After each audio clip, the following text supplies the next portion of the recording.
मैं उम्मीद करती हूँ कि एक और ब्लॉग के साथ मैं आप सबके साथ हाज़िर हुई हूँ। ये ब्लॉग सिंपल सी लाइफ और सादा सी ज़िंदगी, रोज़मर्रा के काम, हाउसवाइफ रूटीन, होम मेकर पर डिपेंड है। तो मैं उम्मीद करती हूँ कि आप आखिर तक बने रहिए। आपको ये ब्लॉग अपनी लाइफ से इंस्पिरेशन देगा और सारे काम जो हाउसवर्क के होते हैं, हाउसवाइफ के होते हैं, मैंने कैप्चर किए हैं इसमें।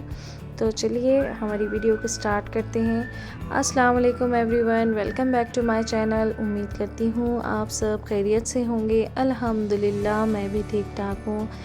आज के ब्लॉग में एक छोटी सी खुशी भी थी। पुणे से मेरी बेटियों के लिए 2 प्यारे से पर्स गिफ्ट में आए थे, आपके साथ मैं शेयर कर रही हूँ। बच्चों के चेहरे पर खुशी देखकर ना दिल सच में भर आता है। महंगी चीज़ें ज़रूरी नहीं होती, किसी अपने के प्यार और याद से दिए गए गिफ्ट को बहुत स्पेशल होता है। मुझे दोनों पर्स बहुत पसंद आए, उनके साथ ईयरिंग भी थे। आप ज़रूर बताना कमेंट में कि आपको कौन सा पर्स ज़्यादा अच्छा लगा है।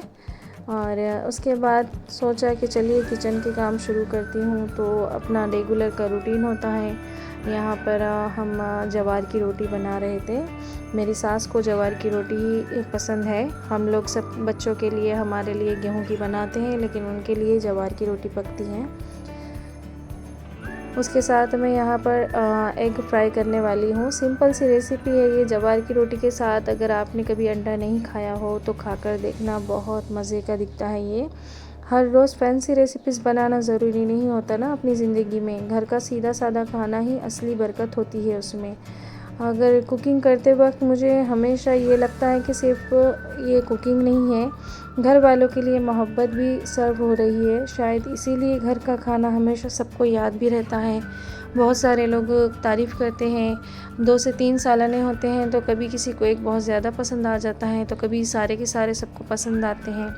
तो ये सिर्फ कुकिंग नहीं है, ये सिर्फ काम नहीं है, ये हमारे लिए अप्रिसिएशन है। ये एक मोहब्बत है जो हम सब मिलकर बांट कर खाते हैं, एक साथ बैठकर खाते हैं। तो यहाँ जवार की रोटी पक रही थी और साथ में मैं अंडा फ्राई कर रही हूँ। सिंपल सा खाना है लेकिन टेस्ट अल्हम्दुलिल्लाह बहुत अच्छा दिखता है इसका। अगर आपने कभी ऐसे नहीं खाया हो जवार की रोटी के साथ तो ज़रूर ट्राई करना इसे। अगर आप भी मेरी तरह घर संभाल रहे हैं, फैमिली का ख्याल रखते हैं और बच्चों का भी ध्यान रखते हैं, ज़रूरतों को, छोटी छोटी उनकी ख्वाहिशों को पूरा करते हैं और कभी कभी थक भी जाते हैं, याद रखिए आपकी मेहनत कभी वेस्ट नहीं जाती। आप जो कर रहे हैं वही आपके घर की असली फाउंडेशन है। मेरी अल्लाह ताला से दुआ है कि तमाम हाउसवाइफ को अल्लाह ताला सेहतमंद ज़िंदगी अता फ़रमाए, आफ़ियत वाली सेहत के साथ बरकत वाली रोज़ी अता फ़रमाए, आमीन। उसके बाद मैंने फिर जिंजर गार्लिक को अच्छे से छिल के वॉश करके हमने रखे थे, तो मैं यहाँ पर उसको पेस्ट बना रही हूँ। हम बिना पानी का इसे घर में पीस कर तैयार करते हैं, बाहर का हम यूज़ नहीं करते। तो इसमें ऑयल या फिर नमक डालकर पीसें तो ये काला भी नहीं होगा और ना ही इसमें कोई स्मेल वगैरह ख़राब हुई स्मेल आएगी, ना ही कोई ख़राब होगा। थोड़ी सी मेहनत ज़रूर होती है लेकिन टेस्ट और खुशबू दोनों ही अलग लेवल के होते हैं। अगर आप लोग भी घर में पेस्ट तैयार करते हैं, ये रेडीमेड करते हैं या बाहर से मंगाते हैं, कमेंट में ज़रूर बताना। फिर रूटीन के हिसाब से घर के छोटे बड़े काम चलते रहे, कभी किचन सेट करना, कभी इधर उधर की साफ़ सफाई, चीज़ें अपनी जगह पर रखना। मेरा मानना है कि एक होम मेकर की लाइफ में काम कभी ख़त्म नहीं होते हैं, लेकिन जब घर साफ़ और सेटल नज़र आता है तब सारी थकन हमारी ख़त्म होने लगती हैं। आज हमने प्लान किया था कि डिनर में हम सालन बाहर से मंगवाएंगे, किसी होटल से। अक्सर हम मंगाते हैं, कभी कभी थकन हो जाती है और कभी मूड भी फ्रेश हो जाता है। तो हाँ, बहुत दिन हो गए थे, 1-2 महीने में हम कभी बाहर से मंगवा लेते हैं। तो उसी के लिए मैं तैयारी कर रही थी। मैंने घर में ही रोटी और राइस बनाए थे, लेकिन रोटी और राइस मैंने घर में ही फ्रेश बनाए। मुझे लगता है कि घर की गर्मा गर्म रोटी का टेस्ट बाहर की किसी चीज़ों से रिप्लेस नहीं हो सकता। होटल का सालन और घर की रोटी, ये कॉम्बिनेशन वाकई बहुत टेस्टी रहा है हमारे डिनर के लिए। अक्सर बच्चे भी ज़िद कर रहे थे। चिकन का हमने सालन मंगाए थे, आप सब देख सकते हैं ब्लॉग में। और यहाँ मैं सबके लिए रोटी तैयार कर रही हूँ, बिकॉज़ मेरी जॉइंट फैमिली है तो 1-2 रोटी तो बस नहीं होगी। तो मैं सारी रोटियाँ यहाँ पर रेडी कर रही हूँ। मैं यहाँ पर रोटियां रेडी कर रही हूँ और साथ में मैंने इसके ज़ीरा राइस बनाए थे। और एक दो रोटी को मैंने स्पाइसी मसाला वाला यूट्यूब पे वीडियो देखकर ही मैंने इसे तैयार किया। आप भी इसे घर में ट्राई कीजिए। ये मेरे पास बहुत पसंद आई, मेरे हस्बैंड को ख़ास तौर से ये रोटी बहुत पसंद आई। एक तरह का पराठा है ये। मैंने थोड़ी सी रोटी में मिर्ची, हल्दी और तेल डाल के सबको स्प्रेड कर लिया। फिर जैसे हम आटे का पेड़ा बनाते हैं उसी टाइप में मैंने तिकोनी वाला इसका पेड़ा बनाया और सभी को बेलकर मैंने रोटी की तरह इसको सेक लिया।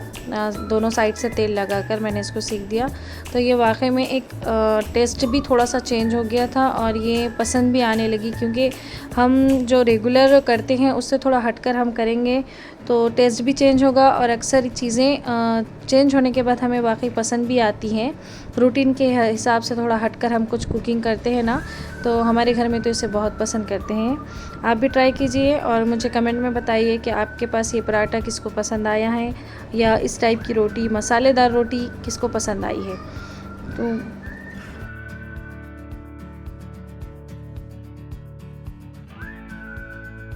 हम हाउसवाइफ के काम कभी ख़त्म नहीं होते। एक तरह से हम होम मेकर हैं, हम घर को संवारते हैं, बनाते हैं, सारी चीज़ों का ध्यान रखते हैं, सबके टाइम का ख्याल रखते हैं, जिसको जो पसंद होता है उनकी पसंद नापसंद, उनका परहेज़, सारी चीज़ें हम जहन में रखते हुए सारे काम करते हैं।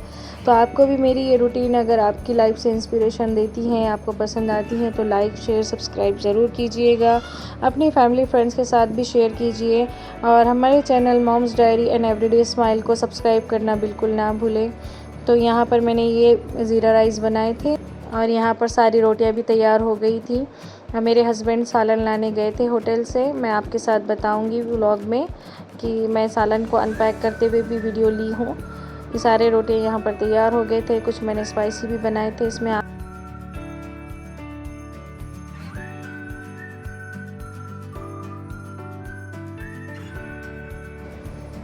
यहाँ पर सालन के साथ थोड़े यहाँ पर समोसे भी लाए थे, मैं उसको निकाल रही हूँ प्लेट में।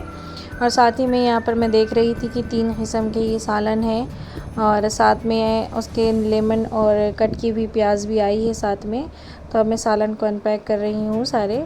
माशाल्लाह गर्मा गर्म थे ये एकदम। और हमने डिमांड पे इसे बना कर लिया था। जो हमें स्पाइसी चाहिए होते हैं या किसी में कोई थिकनेस ग्रेवी होना, तो हमारे हिसाब से हम इसे चाइनीज़ वगैरह करके लेते हैं।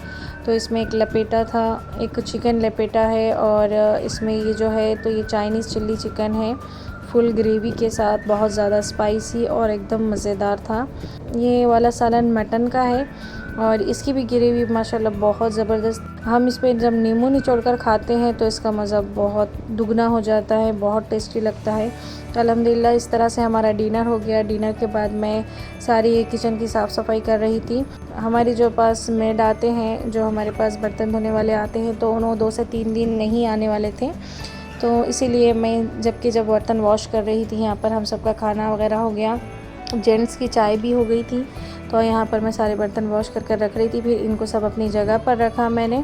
फिर जगह पर रखने के बाद सारा वट्टा किचन बहुत ज़्यादा रोटी डालने के बाद बहुत गंदा हो गया था, तो मैं इसे वॉश करने वाली हूँ अभी। सच कहूँ तो मुझे साफ़ किचन देखकर अलग ही सुकून मिलता है। थकन होती है लेकिन सेटिस्फेक्शन उससे भी ज़्यादा होता है। कभी कभी लोग सिर्फ फाइनल रिज़ल्ट देखते हैं हमारा, लेकिन हम उसके पीछे कितनी मेहनत करते हैं, कितना हार्डवर्क होता है, वह सिर्फ एक हाउसवाइफ ही या होम मेकर ही समझ सकती हैं। हर दिन नए काम, नई जिम्मेदारियां और फिर भी चेहरे पर मुस्कुराहट रखना, ये भी तो एक माँ की असली ताकत होती हैं। अगर आप भी मेरी तरह घर संभालते हैं, फैमिली का ख्याल रखते हैं और कभी कभी थक भी जाते हैं, तो याद रखिए आपकी मेहनत कभी वेस्ट नहीं होती। आप जो कर रहे हैं बहुत बेहतरीन कर रहे हैं। आपके जैसा आपका घर कोई नहीं संभाल सकता। अगर आप मेरे चैनल पर नए हैं तो moms diary and everyday smile को सब्सक्राइब करना बिल्कुल मत भूलिए। यहाँ आपको real mom life, daily routine, cooking, cleaning, motivation, family lifestyle सब आपको ये ब्लॉग में देखने को मिलेगा। इंशाअल्लाह ताला अल्लाह से दुआ है अल्लाह आप सबको हमेशा खुश रखे, सेहत रखे, आबाद रखे, सेहत दे। मिलते हैं आपको नेक्स्ट ब्लॉग में। तब तक के लिए अल्लाह हाफिज़।